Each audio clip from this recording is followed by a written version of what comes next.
Kita sa CCTV camera na umatras ng isang truck sa Marcos Highway sa Baguio City. Ang dalawang pahinante, buwis buhay na tumalon palabas ng truck.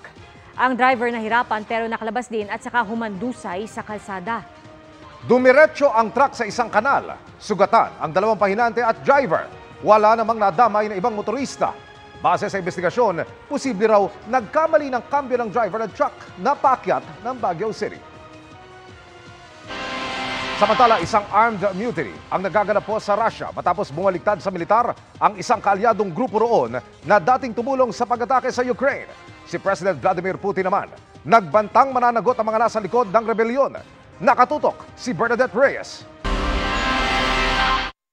Nagkalat ang mga tangke at mga armadong lalaki sa Rostov-on-Don sa Russia. Pero hindi sila mga sundalo ng Russia, kundi mga miyembro ng Wagner Group na isang private Russian militia. Ayon sa leader ng Wagner na si Yevgeny Prigozhin, naroon na siya sa headquarters ng Southern Militia District ng Russia. Gusto niyang pumunta roon si Defense Minister Sergei Shoigu at top general ng Russia na si Valery Gerasimov. Bago kasi nito, kaalyado ng Wagner Group ang Russian military sa pag-atake sa Ukraine. Ang Wagner ang nauna sa pagkubkob sa lungsod ng Bakhmut noong nakaraang buwan. Pero ayon kay Prigozhin, wala silang nakuhang suportang armas mula sa Russian defense na anyay incompetent din daw. Hindi rin daw totoong naging agresibo ang Ukraine at wala rin daw itong balak atakihin ng Russia. Pakanalang daw lahat ni Shoigu ang special military operation sa Ukraine para tumaas ang ranggo nito. Tila nilipol din daw ng Russia military ang nasa 2,000 tauhan ng Wagner nang walang rason. Kaya gaganti raw siya at tutuldukan din daw niya ang kasamaan ng Russian military leadership. Kung hindi raw siya sisiputin ng mga opisyal ng Russia, didiretso sila sa Moscow para pabagsakin nila ang lahat ng haharang sa kanila. Sa ngayon, naghahanda na raw ang Anti-Terrorist Committee sa posibleng mutiny ng Wagner. Hinigpitan na rin ang seguridad sa Moscow. Nananawagan naman ng Defense Ministry sa mga fighter ng Wagner at sinabing niloloko lang sila ni Prigozhin. Kaya, sa isang televised address, tinawag ni Russian President Putin na treason at pagtatraidor ang ginagawang armed mutiny ng Wagner. Parurusahan at pananagutin daw niya ang mga nasa likod ng rebelyon. Gagawin daw niya ang lahat para protektahan ang Russia. Sinusubukan pa naming kunan ng pahayag ang ating Department of Foreign Affairs at Department of Migrant Workers sa sitwasyon ng ating mga kababayan sa Russia. Para sa GMA Integrated News, Bernadette Reyes, nakatutok 24 oras.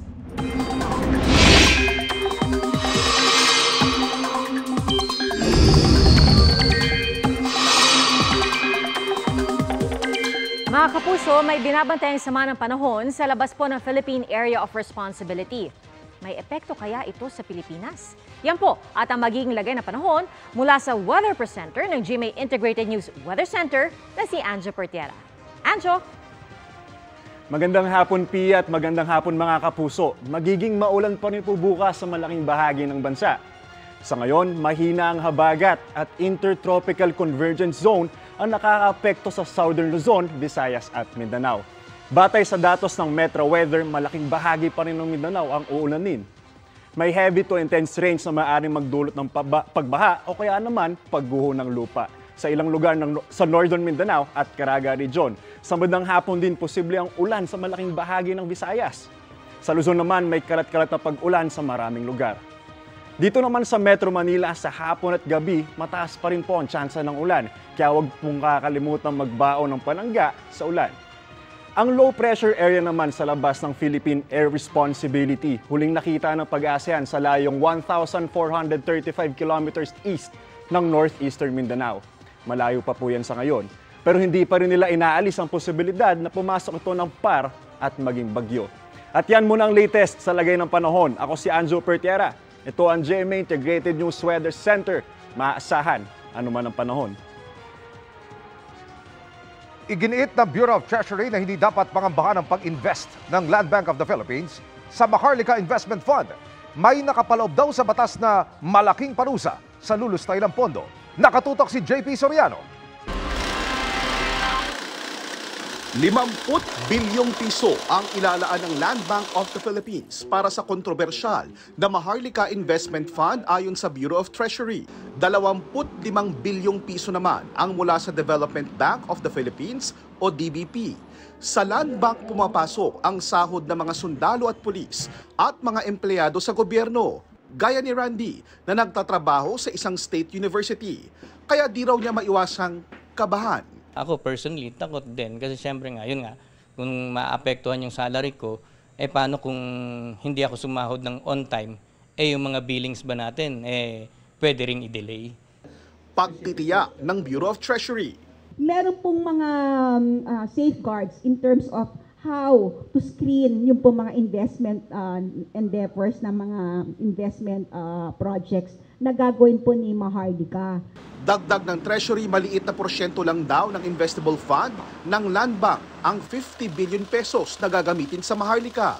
Ang puna ng mga kritiko ng Maharlika Investment Fund. Bakit pa kailangang kumuha ng pondo mula sa Land Bank at DBP? Gayong dati nang nag-i-invest sa iba't ibang proyekto ang mga government bank na ito.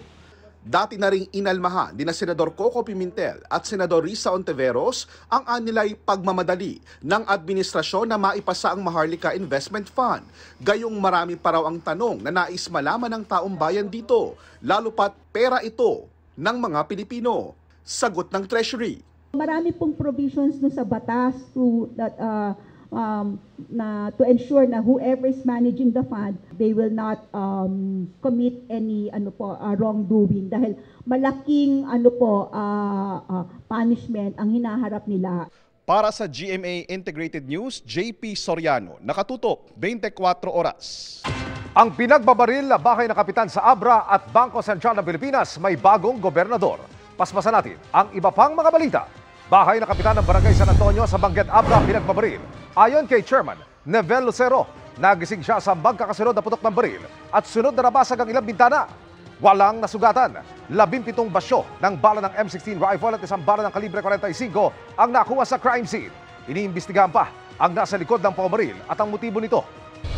Monetary Board member na si Eli Remolona, itinalaga ni Pangulong Bongbong Marcos bilang bagong governor ng Bangko Sentral ng Pilipinas, kapalit ni Felipe Medalla na matatapos ng 6 na taong termino sa July 2. Dating nagtrabaho si Remolona sa Federal Reserve Bank of New York at Bank for International Settlements at naging consultant din sa Asian Development Bank, International Monetary Fund at World Bank. For feature case laban sa kapatid ni dating First Lady Imelda Marcos na si Alfredo Romualdez, ibinasura ng Sandigan Bayan. Kasama din sa unlawfully acquired properties case ang asawa niyang si Agnes at isa pang individual. Ayon sa Anti-Graft Court, na-file ang civil case para sa 42 property noong 1996 pero noong 2012 hanggang 2016 lang daw nakapaghain ng supplemental motions ang prosekusyon dahil 20 taon na ang nakalipas, naging questionable na raw kung makapaghahanda pa ang kampo ni Romualdez na 90 years old na. French Navy ship na Lorraine nasa bansa para sa 6 na araw na port visit. Nakapulong din ang mga opisyal ng barko ang Philippine Navy kasama sa mga pinag-uusapan ng mga posibleng aktibidad ng dalawang bansa sa hinaharap.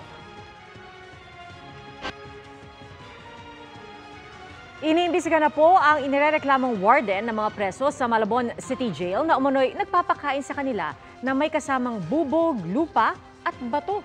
Nangako ang mga preso na hindi na maulit ang ginawa nilang noise barrage at pambabato kahapon. Tinutukan niyan ni Von Aquino. Hanggang kaway na lang muna ang mga dalaw ng mga inmates sa Malabon City Jail makaraang ipagbawal ang pagbisita ngayong araw. Yan ay matapos mag-noise barrage at mambato ng mga gamit ang mga inmate matapos ilipat sa kulungan sa Bikutan ang magkapatid na preso na itinuturing nilang mayor.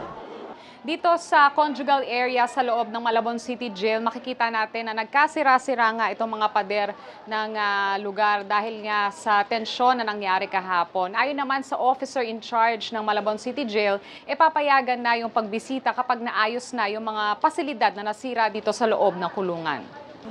Kinausap na raw ng pamunuan ng kulungan ng mga coordinator kaugnay sa kanilang mga hinaing. Alauna ng hapon, pinayagan ng mga dalaw na magpaabot ng mga pagkain. Si Malabon City Vice Mayor Bernard de la Cruz na isa sa mga tumulong sa pagpapakalma sa mga inmate kahapon, muling bumisita sa City Jail. Nangako raw mga inmate na hindi na sila uulit. Sabi ng ina ng 2 inmate na inilipat sa Bikutan, walang ipinakitang court order sa kanya ang DJMP nang ibiyahe pa Bikutan ang 2 niyang anak. May isa pa siyang anak na nakakulong sa Malabon City Jail na natanaw pa niya sa kulungan. Kwento pa niya at ng kaanak ng ibang inmate, inirereklamo daw ng mga inmate sa dating warden na si Jail Superintendent Joseph Tacdoy ang pagkain na ibinibigay sa kanila.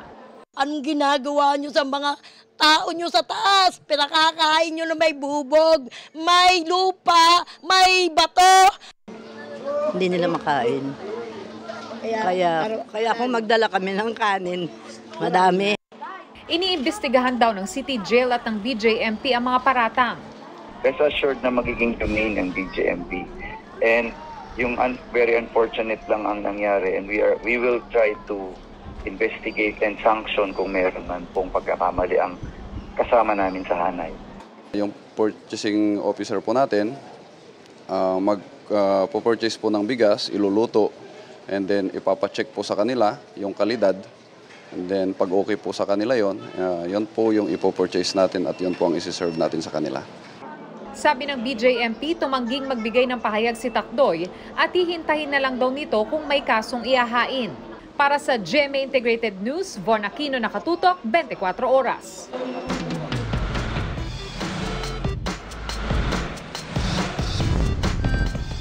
Magandang hapon mga kapuso. Ako po ang inyong Kuya Kim na magbibigay sa inyo ng trivia sa likod ng mga trending na balita. Bumuo sa katanungan sa isang viral video online. Sa San Pedro, Laguna kasi nakuhanan ng malakas na ulan, pero sa boundary nito sa Binyan, halos tuyo raw ang daan. Paano nangyari ito? Hati ang utak ng food delivery rider na si Jay sa kanyang nasaksihan habang nagde-deliver ng pagkain sa San Pedro, Laguna nitong Miyerkules. Sa boundary kasi ng San Pedro at Binyan, ito ang kanyang na-videohan.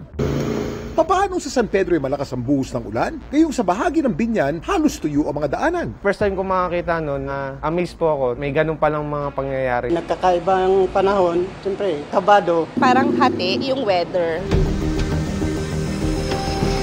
Kuya Kim, bakit may pagkakataon na umaaraw naman pero umuulan? Kuya Kim, ano na? Ang tawag sa phenomenon ng pag umaaraw at umuulan ay sun shower. Tinatawag ito sa meteorology na passing light rains. Ito'y mahihinang ulan na dulot ng isolated o kalat-kalat na rain showers. Ang ulan naman ay liquid precipitation sa ulap. Pag bumagsak ito sa lupa bilang tubig, ang tawag dito ay rain o ulan. Akala ng marami ang hugis ng ulan ay teardrop. Pag ito'y nasa langit pa, bilog ang hugis ng ulan dahil sa surface tension. Pag ito naman ay bumabagsak sa mga surface pareho ng dahon, flat ang korte ng ulan. Pag ang ulan ay bumagsak sa lupa, nagkakaroon to ng amoy. Ang tawag sa amoy na ito ay petrichor o sa Filipino, alimuog. Pag ang ulan naman ay bago bumagsak sa lupa, nag-evaporate, ang tawag naman dito ay phantom rain. Samantala may paliwanag naman ng mga eksperto sa nabidyohan ni Jay. Normal yan na talagang yung kayang sakupin, abutin ng thunderstorm hanggang doon lamang. Hindi ibig sabihin pag inulan ng Laguna, buong Laguna ay inuulan. Kasi meron din mga maliit na thunderstorm o localized thunderstorm. Pero alam niyo ba kung saan lugar sa ating bansa ang pinakamaraming buhos ng ulan? Ang rainfall distribution sa ating bansa ay iba-iba. Mula 965 hanggang 4,064 millimeters kada taon. Nakakaapekto kasi nito ang direksyon ng hangin at lokasyon ng mga mountain system na matatagpuan sa isang lugar. Pero ayon sa Pag-asa, ang Baguio City, Eastern Samar at Eastern Surigao ay lugar na may pinakamaraming pag-ulan sa Pilipinas. Samantala, katimugang bahagi naman ng Cotabato ang nakakatanggap ng pinakakaunting ulan. Laging tandaan, importante ang may alam. Ako po si Kuya Kim at sagot ko kayo, 24 oras. At Park Yunbin, may target daw puntahan at matikman sa Pilipinas. Walang patirang pagtuto dito sa 24 Oras Weekend.